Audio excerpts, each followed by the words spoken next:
Hi, and welcome to week 3. Today, we're diving into some of the most important tools that you're going to use in counseling, reflecting skills. And these are the building blocks that will help you really connect with your clients, not just by hearing them, but by showing them that you're listening and understanding. So, why do reflecting skills matter so much? First, they build trust. When somebody feels truly heard, they are more likely to open up, to take risks, and to explore what's going on beneath the surface. Second, reflecting skills help clients feel understood. Sometimes the simple act of hearing their own words reflected back can bring a lot of clarity. And third, these skills move the conversation deeper. Instead of just staying at the surface, like talking about what happened that day, we help them explore how they're feeling about it, what it means to them, and where they want to go next. So, in this lecture, we're going to focus on 4 reflecting skills. There's paraphrasing, which is restating content so that the client knows that you get the facts. There's reflecting feeling, which is tuning into the emotions underneath the story. Reflecting meaning, digging deeper into the why behind what's happening, and summarizing, pulling it all together so that both you and the client can see the bigger picture. And these might sound simple at first, but they are at the heart of effective counseling. So let's get started. So, talking about paraphrasing, it's one of the most important foundational skills that you're going to use in counseling. Paraphrasing just means restating the client's thoughts using your own words. You're focusing mainly on the content, not the emotions yet, and definitely not trying to solve anything. So, why do we paraphrase? It shows that you're listening. Clients can feel when you're really tuned in. And it also helps the client hear their own thoughts more clearly. Sometimes they'll notice things that they didn't realize before just by hearing it out loud. And third, it clears up confusion. A paraphrase gives the client the chance to correct or clarify if you misunderstood anything. So, how do you do it? You're going to listen for key ideas. You don't have to catch every single detail. And you're going to rephrase briefly and accurately. So, don't add, change the meaning, just put it into your own words. Simple. So, let's just try a practice run. So there's a couple client statements on the slide, and we're going to start with, I'm overwhelmed with school, work, and taking care of my mom. So just pause the video here, take 30 seconds, try to paraphrase that in your own words. Say it out loud, write it down, whatever works for you. So one way that you could paraphrase it is, you're juggling a lot of responsibilities and it's feeling overwhelming.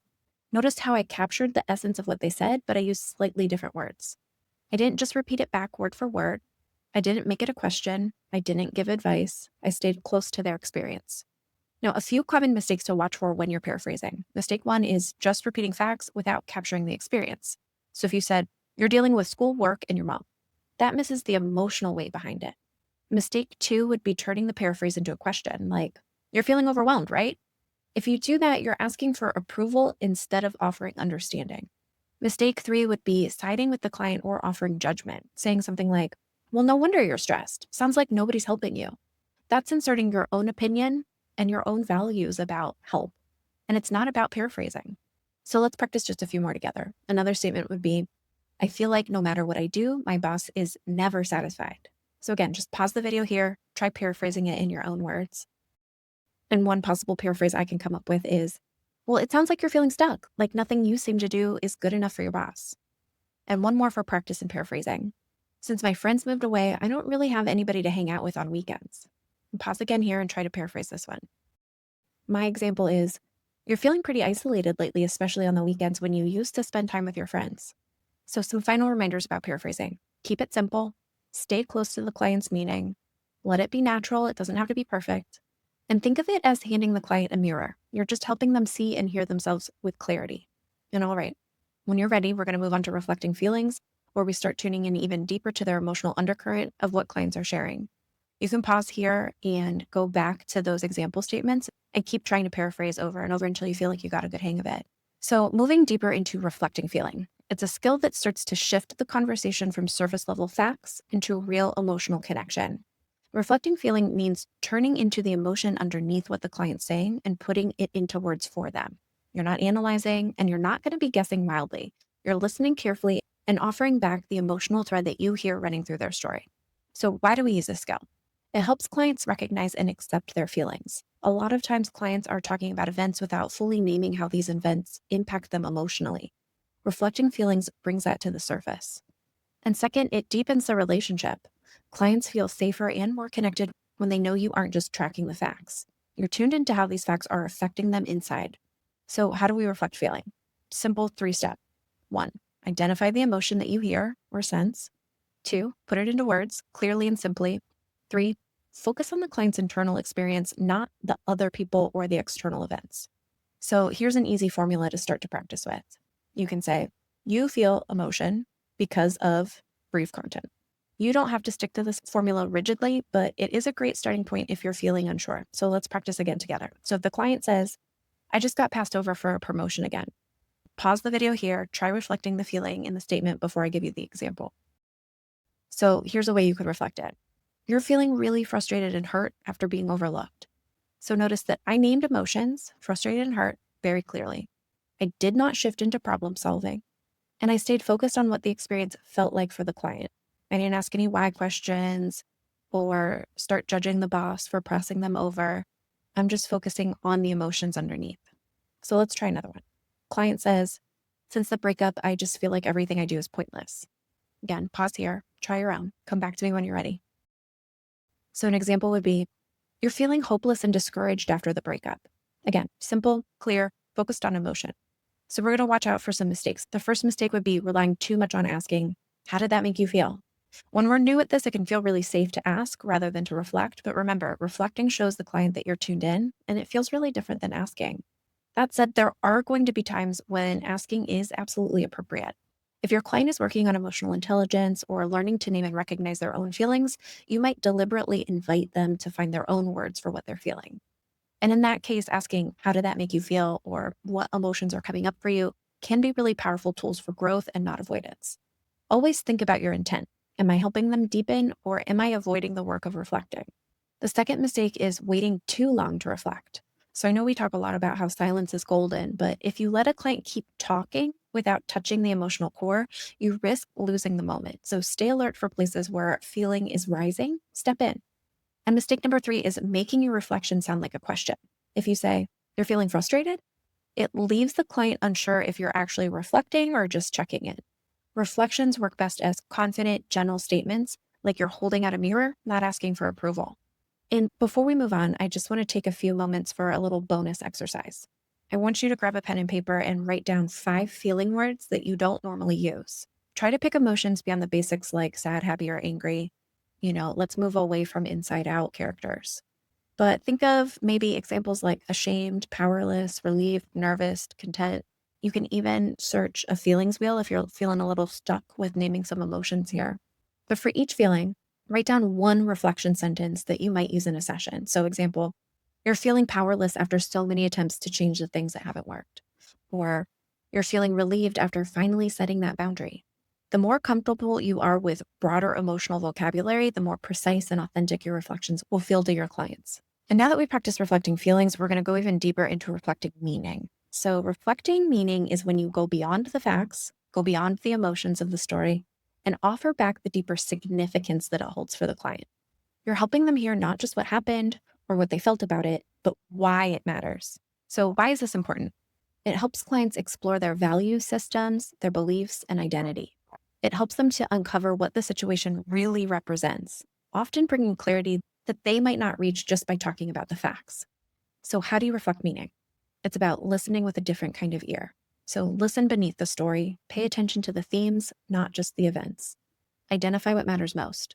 What does this situation touch in the client's sense of self, their worth, their values, their hopes? You're helping the client connect the dots, sometimes between the things they've never linked before. So here's an example. Client says, my boss always criticizes me in meetings. So again, pause here. Try to think about what a deeper meaning reflection might be for this statement. One possible reflection that I can think of is, it sounds like it's not just about the criticism, it feels like a respect issue to you. Notice, I'm not getting caught up in the details about what the boss said or whether the criticism was fair.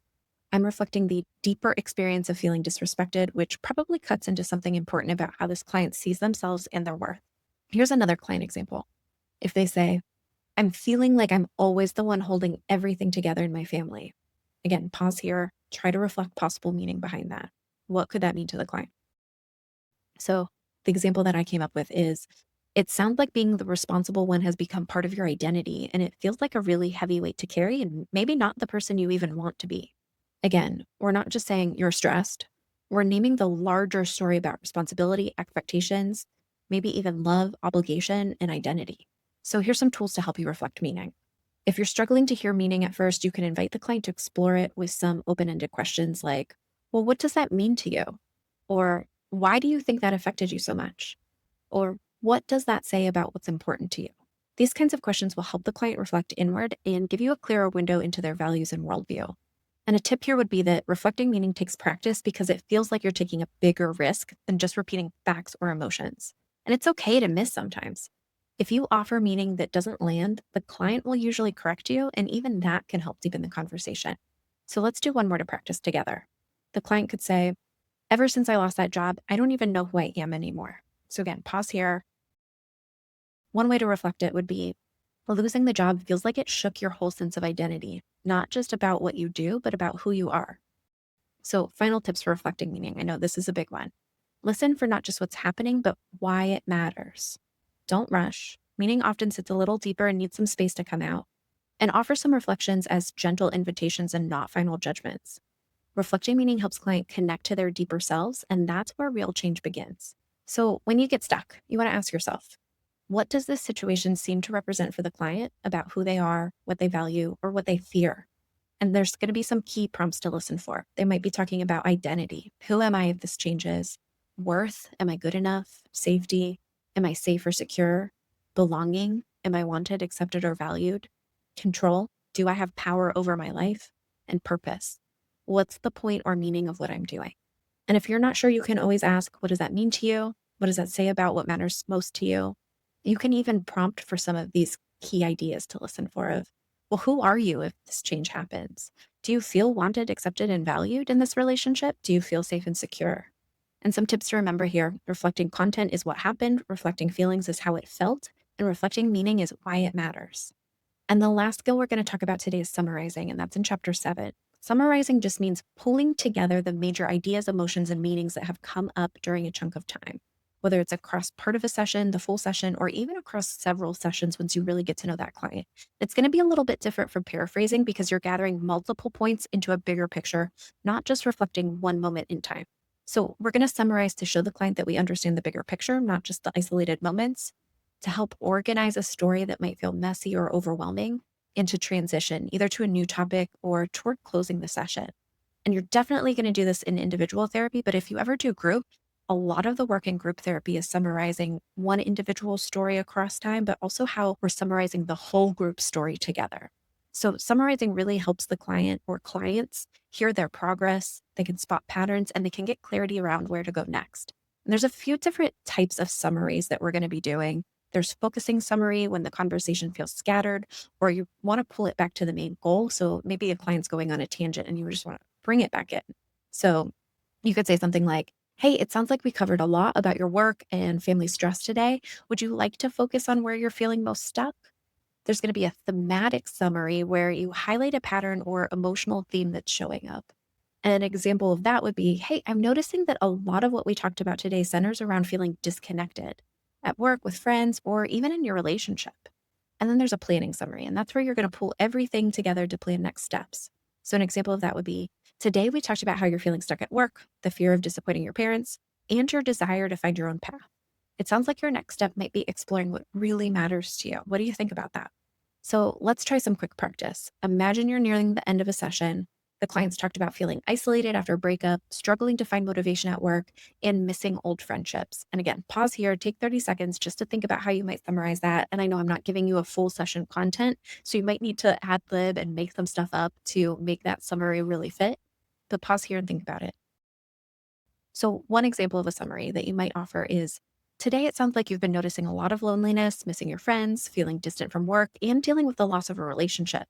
And as we move forward, we can start looking at ways to rebuild connection in your life. So, some tips for summarizing effectively. Don't try to repeat everything, just pull out key threads. Keep your tone warm and collaborative, like you're offering the summary to the client, not wrapping it up for them. And invite feedback if it feels right. You can always ask, does that feel like an accurate picture of where you're at right now? Summarizing isn't about closing the conversation, it's about creating a moment of clarity and then offering the client a way forward. So, as we wrap up today's lecture, I want to leave you with a few final reminders because the heart of everything that we've talked about today comes down to one thing, and it's really listening.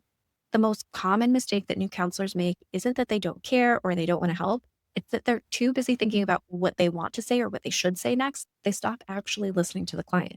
So when you're sitting with a client, your first job is not to plan your next sentence, not to fix anything. It's not to impress them. It's not to create the perfect open ended question. It's just to listen fully, openly, and with your whole attention. And if you're truly listening, not rehearsing, not waiting for your turn to speak, the right reflection will just come naturally. And if it doesn't, that's okay too. You could take a breath, sit with it a little longer, and offer a reflection later. There's not really a rush here. And some other things to keep in mind as you practice. Keep your reflection short and centered on the client. When in doubt, say less. Stay close to their experience, not yours. Keep practicing feeling words. Building your emotional vocabulary will help you put names to what you hear and even what you see them doing or what you observe happening in the session. Emotions aren't always going to come out of what they're saying. It may come out of a lot of what they're not saying, their body language, how they're breathing, their posture. But again, let the words serve the listening, not replace it. And you're going to want to trust that process. You don't have to know exactly where a session is going to be helpful. Often the slow unfolding, it's the feeling of being deeply heard that creates the space where real change happens. And maybe think about each session like a journey, not about the destination. We're not trying to get them to some grand awakening or beautiful insight or aha moment. It's always great when that happens, but it's more about the process than the content at the end. Remember, the best reflections aren't clever or complicated. They're honest, simple, and really rooted in real deep listening. So thanks for being here today, for practicing that kind of listening and for practicing with me. I know the pausing and the replaying and the pausing, it's a little clunky way to go about this. If you want more practice, just let me know. Happy to meet with you for office hours and do some deeper work here. Thanks.